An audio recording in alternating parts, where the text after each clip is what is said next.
And we told you we're talking the manifesto launch of the governing New Patriotic Party. It took place on Saturday. We had the great coverage right here. Evans Mensah, Winston Amwa, Daniel Datse, as well as on ground, Emefa Apao, bringing to you the best as far as some of the great previews, great analysis, and then also what the on-ground issues were. And post the event, we also had some great highlights. But today, this is what we wanted, great analysis and also some better perspective coming from some notable observers, either in think tank or in academia, just to give a broader context to all that has transpired over the last 2 days. As we do that, we'll bring you some highlights from the event, from some of those notable speakers, including the Vice President, the President, and the other speakers.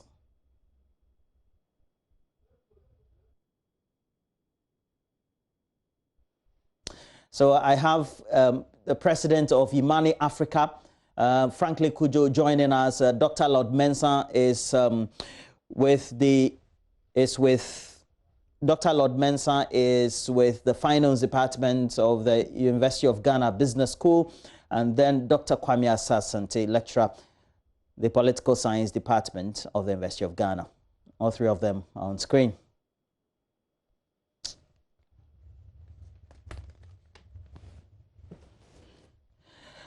Good morning to all of you. Good morning. How are you? Yeah, good morning. I'm good, Franklin. Yeah. And let me start with you, Franklin. Your observations generally, but just in summary of what transpired on Saturday. How would you describe what transpired on Saturday, just shortly? Well, thank you very much. I think that it was a beautiful ceremony, but the substance of it was that the NPP had learned its lessons and so did not promise a big bang. In fact, they were more measured, especially because a significant amount of their manifesto promises are yet to be fully implemented. So I think they were measured, and I think it's a good thing. I mean, I said on Saturday that we moved away from sloganeering into talking about the things that impact people generally. So I was indeed impressed that we moved away from the high-octane spin and sloganeering with which we launched these manifestos. Dr. Lord Mensah, you? Yeah, I mean, generally, I would say yes, it is a display of achievements. Obviously, categorization was clear, looking at the macro achievement that they've chalked, and then looking at the micro. And then if I should quote the Vice President by saying that is a development for all. I mean, touching every aspect of the economy, more or less inclusive, growth that they want us to experience. But then whilst they coming up with this inclusive growth, they don't want to lose the fact that, I mean, they need to make sure that every aspect of the macro is touched on. And then his differentiation of development, I mean, looking at the urban type of development and ensuring that development catches up with, those at the local level. I mean, for me, it is very, very important. I would say, yes, we've come to understand the various categorizations of development. But then I have several questions, and I think as we delve deeper into this conversation, we should be able to unravel some of them. Dr. Asah-Asante, your summary of your observations on Saturday. Please unmute for me, Dr. Asah-Asante.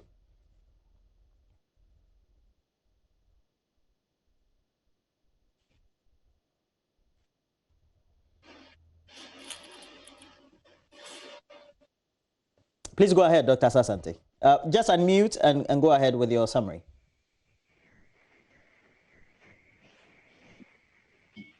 Great. Go ahead. Seems to have lost your audio, even though you have unmuted. Okay, so you can hear me, right? But I can hear you. Yeah. All right. So Franklin, there were some notable highlights. You get to find that on the welfare side, we're still very much on making sure that the freebies are on, but also this time loading it with a lot of infrastructural promises. Now, the related subject of infrastructure, what difference would you say some of these intended promises or policies differed from what the NPP had made in the 2016 electioneering, in terms of scope, in terms of the ability to be able to achieve them within time?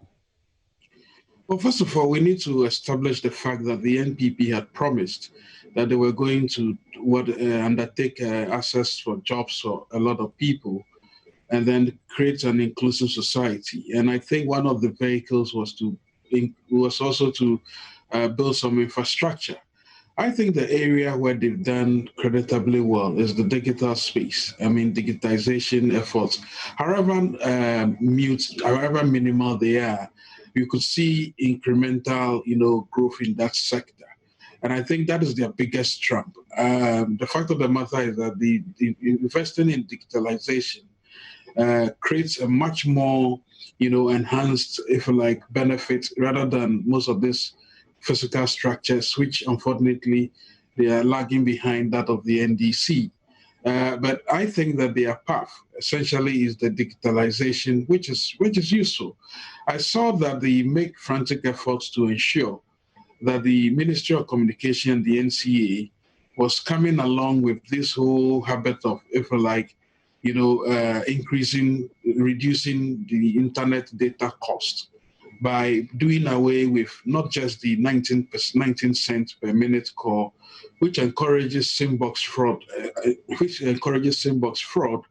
but also the fact that they are going to look at the licensing regime for spectrum licenses. And I think it's useful. Ghana is one of the highest cost countries when it comes to spectrum licensing. It's the only reason why it was difficult for the private sector to get into the business of ensuring that the promise the NPP made of ensuring free senior high schools being connected to the Wi-Fi was realized. In fact, you hear that they now want to have the ECG take advantage of that and also ensure that this thing is done. I would rather urge them to ensure the private sector does it once they've relaxed these entry barriers for some of these significant players. I think it was also instructive to hear that the 19% charge was creating an arbitrage, rather than the fraudulent claims by the Ministry of Communications that clearly GBG was going to solve it. The fact of the matter is that the Bawumia-led administration has now realized, in fact, they already knew that the best way to solve SIM-box fraud was not through erecting another fictitious entity, but actually doing away with the arbitrage of 19 cents. And so all of these culminates in the fact that their focus and their trump card is actually optimizing the space within the digitization space. And I think that will be their trump card going forward. Unfortunately, sometimes the policy angle does not meet the politics.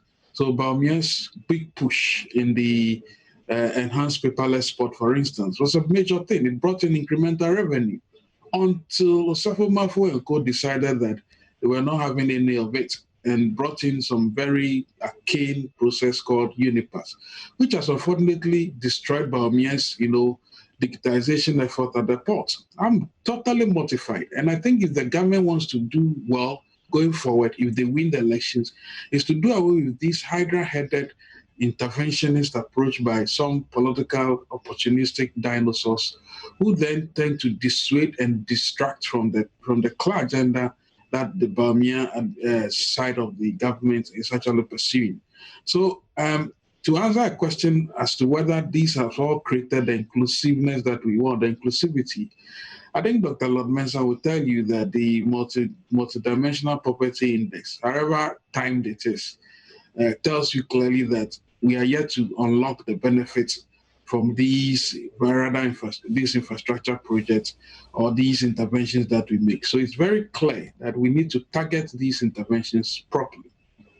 And Dr. Lord Mensah, one of, I would say, the achievements that 2016 and its promises that was translated into the governance sector by the NPP administration is trying to tighten the fiscals, making sure that they improve on expenditure and then the various variables.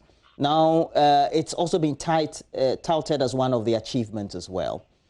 If we have to broaden then the conversation, say digitization is the way to go, how then do we fuse that with what the objective should be if they should win the election and govern for another 4 years?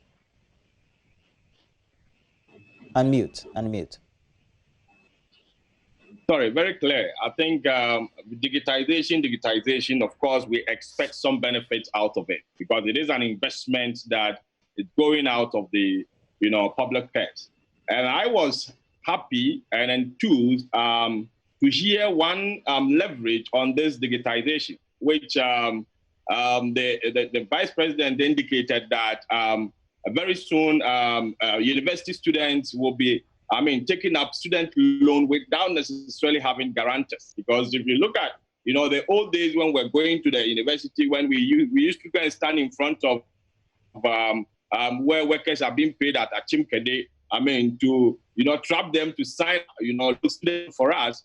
I would tell you that, yes, the essence of these are some of the, leverages. It all boils down to identification, identifying the student who is being financed during his time at school. So if going forward, like Franklin said, we are about to, realize the benefit of some of these digitizations. And if going forward, we are able to consolidate and ensure that some of these digitization, like the property address that we've had some time ago, which is still stuck on our phones. If you ask me offhand to give you those addresses, I can't give you. For me, I see it to be so primary. If we are going to build it up, ensure that if someone tells you he lives somewhere around Botiano, you should be able to get a certain, code that is more related to identify the person's house.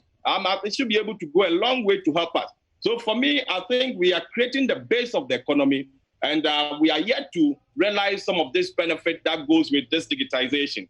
It is good. It is an investment we are making, but until we consolidate it and it fits into revenue collection, I've chanced upon going through the manifesto, and I've realized one thing, which for me, I would like to always question it. You could see that in the preparedness to lower the fiscal space, the manifesto did not do much about expenditure control. Expenditure control. All the efforts with the digitization were being on revenue collection and revenue collection. And if the revenue collection is not well integrated, and possibly looking at how we are fusing national identification to revenue collection, for me, I think we'll have a long way to go. And so we have to be careful how we go about these things. I think the next 4 years, we should come and draw all the portfolios of digital investment that we've done, put them together and see how we can consolidate them and see how it will fit into revenue collection, whilst we turn up to be moderate in our expenditure. And frankly, if you look at some of the promises to make sure maybe a port is built here, whether it's an airport or is a landed port, whether it's a small project, etc., it also means that there's a certain focus on building infrastructure directly. Have we seen in this manifesto a certain connection between what the objectives of building infrastructure and how some of these facilities could, at the end of the day, pay for themselves, or how we're going to redeem that by way of the revenues, whether it's from the external sources or from the internal sources, frankly?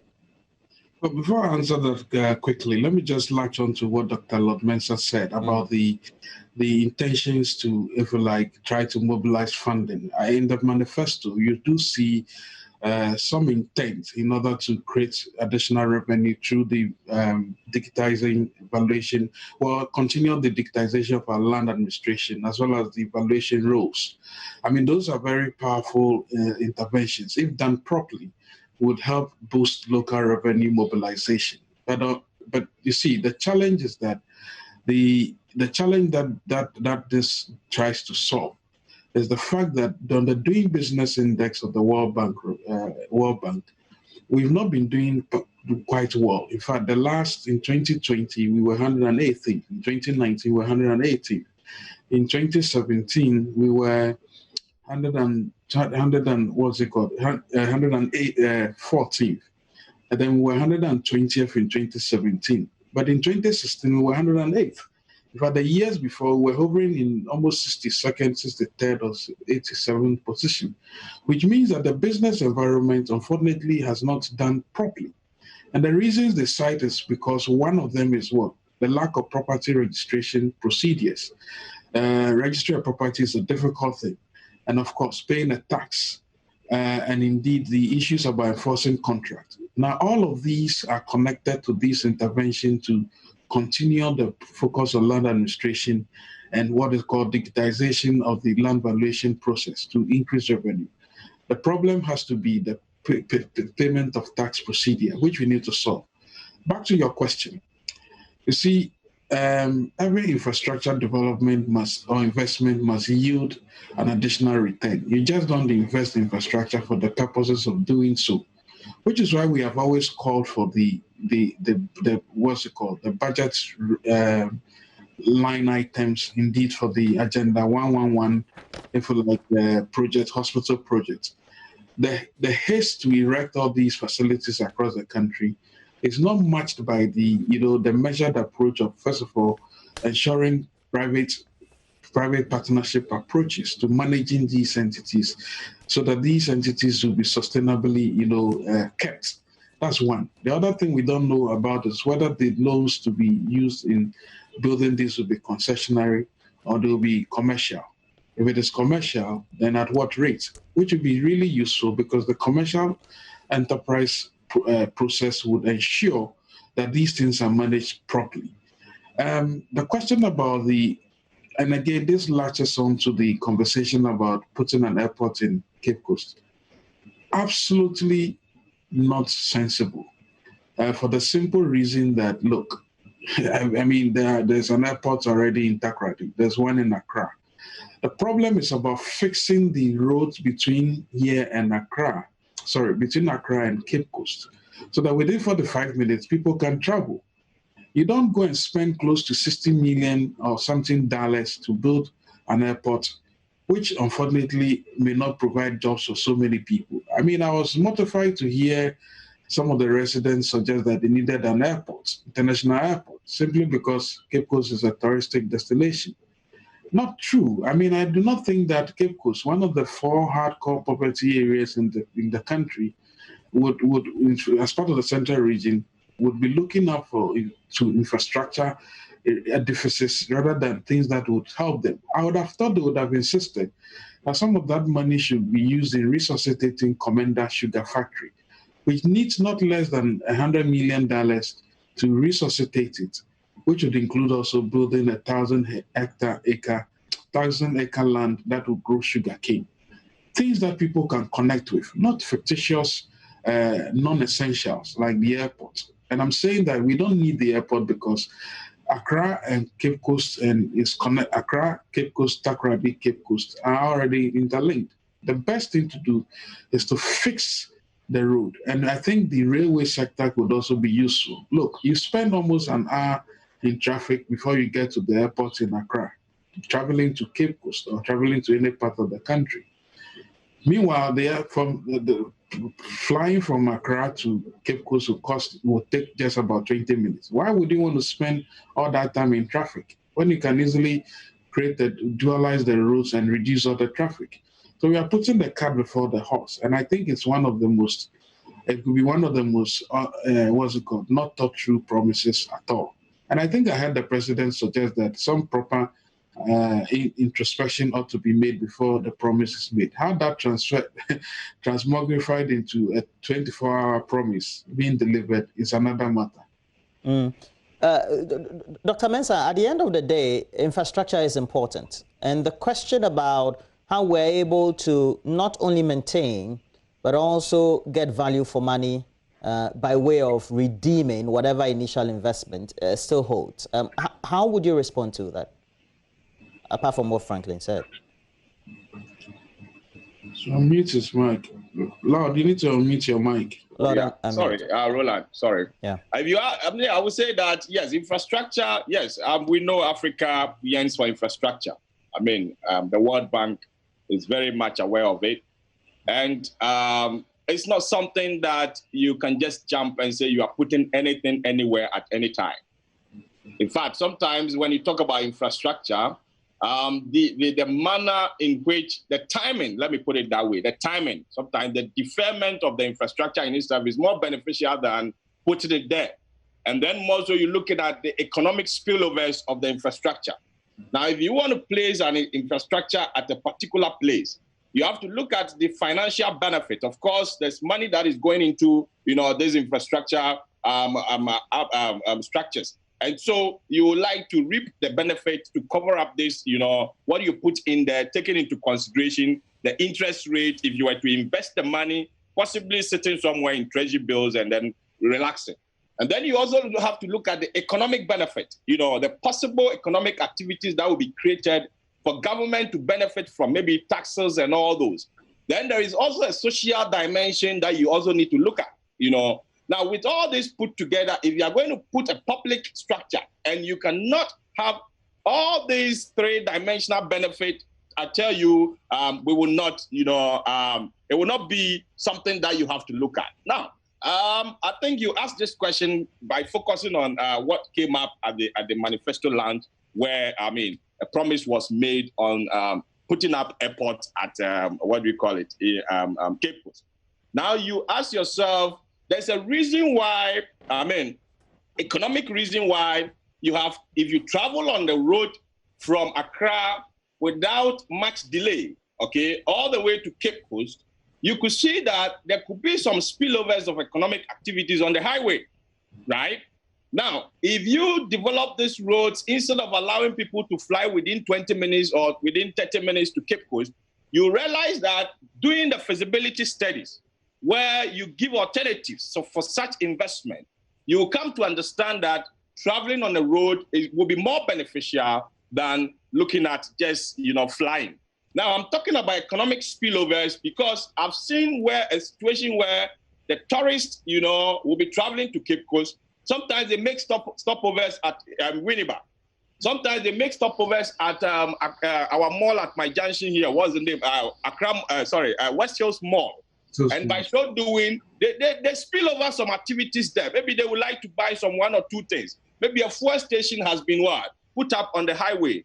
Maybe they would like to buy some, a fuel station. So there's a reason why, traveling, we have roads and then we have, by air. Now, you have to look at the economic, the financial, and the social benefits of all this before you really go into such structures. And like I said earlier, the positioning of infrastructure is very, very important. You don't just get up and put anything anywhere. Now, look at how many hours it will take you from Cape Coast to Takoradi, and then how many hours it will take you from, Cape Coast to, Accra, for you to decide and say, hey, I'm going to put up airport at, Cape Coast. For me, I don't think it will make any economic sense. I don't foresee the financial benefit. I don't foresee the social benefit that will come out of it because, the expertise or how many people would the airport be employing, within the Cape Coast catchment area. So I think, we have to be careful. We need infrastructure, all right. But sometimes the timing, and apart from the timing, the scaling, the size of the infrastructure is very, very important. Sometimes you may like to construct maybe a 3-lane road. You have every option to say that, okay, fine, the 3-lane road will have an option to expand to a 6th lane in case the traffic should increase. So we can't just, be pumping money anyway, anyhow, because we want to make some political deliveries at the end of the day without generating anything for the country. I would have, if you look at the manifesto, several of the promises that were made in infrastructure, you could see that they are yet to be delivered. And so I would have concentrated more on the those that are yet to be delivered, and then ascertain the impact it will make before I think of going beyond that. So if you ask me, I would say that we have to be careful how we prioritize our infrastructure delivery. Now, otherwise, economics will not be in there. Now, Dr. Kwame Asah-Asante is still on stream and joining us. Now, Dr. Asah-Asante, if you take a look at some of these policy intentions, which of course in a manifesto are promises, they also rub off politically the political party. And herein we're talking the governing MPP. How do you look at the nuances of what the promises are, how viable they are economically, but also how politically it wraps off you positively at the polls? And so you have to make a statement and a policy intention nonetheless. Good morning once again, Roland. I hope now you can hear me. Is it okay? Very well, sir. Very well. Is it? Yes, it is. Can you hear me? Very well. Very well. There's always a link between promises and that of, if you like, voter choices. And one of the things that voters consider when they want to give parties their vote is things that will benefit them. So if you look at what MPP has done in terms of their manifesto, they've been able to touch on every aspect of the Ghanaian life so as to be able to deliver some economic, political, and social benefit to the people. That is a good thing. But there are some of the programs, or if you like, the intentions that are also questionable. For instance, if you look at the issue of airports in Cape Coast, it is a laudable idea, but I think it's early days yet. The people of Cape Coast and generally the region is one of the poorest areas in Ghana. And we expect that the party looking for power will want to bring out a policy that will build their capacity, their economic capacity to take advantage of that facility that they will build there. Why am I saying this? Poverty is very, very high in Central region. So help them to build economic capacity so that at the end of the day, they will be able to take advantage of the facilities themselves. We are not looking at a situation where only, tourists will come and patronize the facility. We want the people of Ghana, Cape Coast or Central region to be able to take advantage of this even though we are expecting foreigners to come and then use the facility. Before they come, we take advantage. So I believe that that is something that the government has to look at again. One of the areas in the manifesto that also is good to talk about is going back to the conversation on whether we want to have election at the grassroots. I'm talking about district assembly election that you want to take the power from the president to appoint MMDCs to give power to the people. It is a good thing.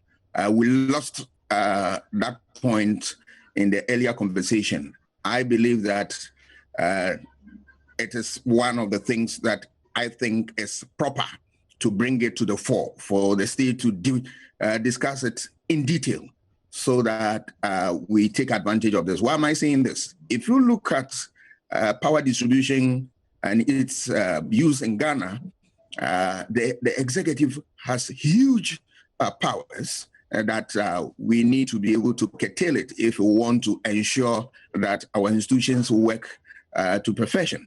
And this is one of the clear means by which we can do that, so that there are a lot of DCs, MMDCs that we can put into office, and they will determine the focus and direction of politics at the grassroots. That is one interesting aspect of it. So at least I think that for starters, these are my remarks. Well, we have to now go to Manuel Kranting. He is